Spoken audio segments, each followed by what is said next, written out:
আজ আপনাদেরকে দেখাবো কিভাবে সুপার গাড়ির হেড লকগুলো সেটিং করতে হয়। ভালভের যে হেড লক থাকে সেই হেড লকগুলো সেটিং করতে হয়।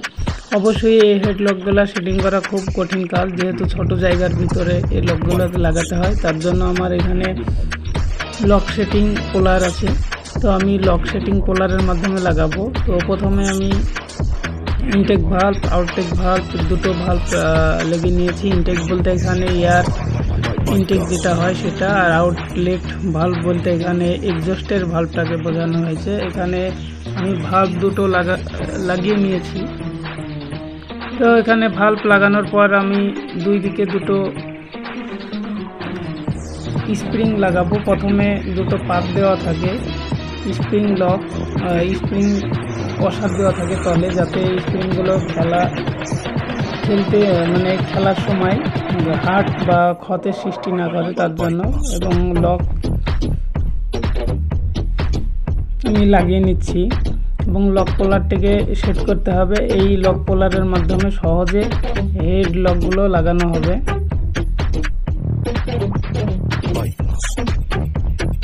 তো এখানে আমি লক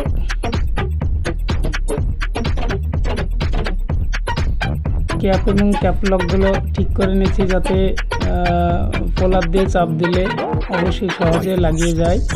তো এখানে আমি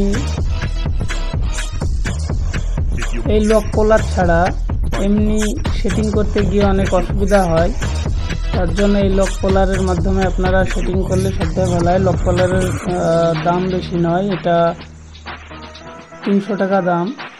তো আপনারা অবশ্যই এই লক সেটিং করার জন্য আপনারা লক পোলারটি নিতে পারেন, তো কাজটা সবথেকে সহজ হয়। দেখেন আমি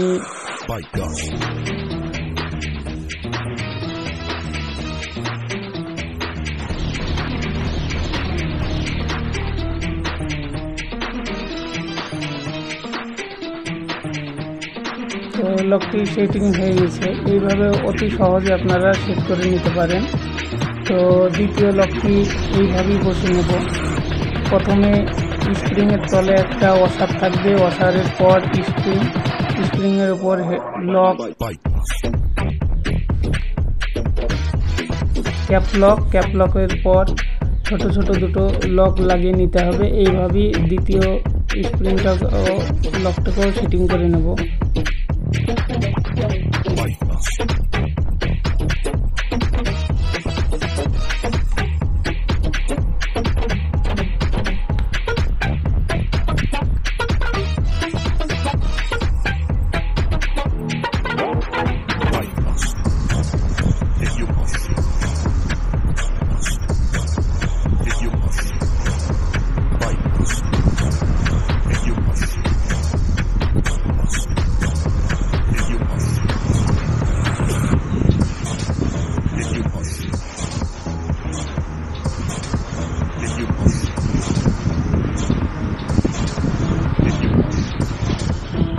তো দ্বিতীয় লকটাও সেটিং করে নিয়েছি। এইভাবে দুটো লক অতি সহজে সেটিং করা হয়ে গেছে। তো এখানে আমি ক্যাম্পটি পুরে নেব। ক্যাম্পটি সেটিং করে নিচ্ছি।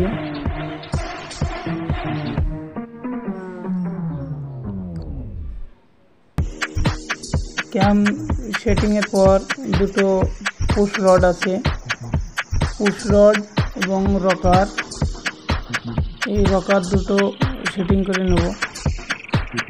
একটা ছোট রড ও একটা বড় রড থাকবে, অবশ্যই যেটা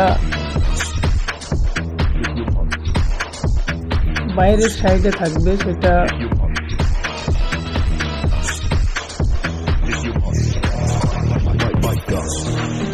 ছোট রড এবং একটা বড় রড আমরা লাগিয়ে নেব।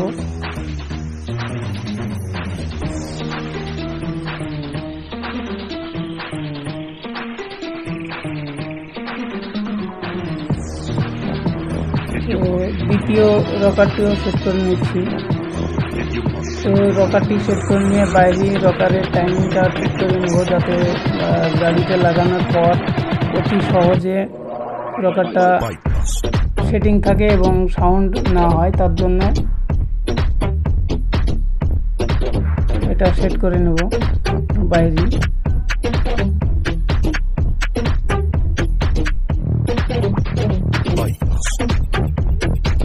রকারের যাতে পুশ রডগুলো বাইরে না আসে তার জন্য একটা পাত দিয়ে এখানে 10 নম্বর নাট বল দিয়ে ভালোভাবে টাইট করে নিতে হবে।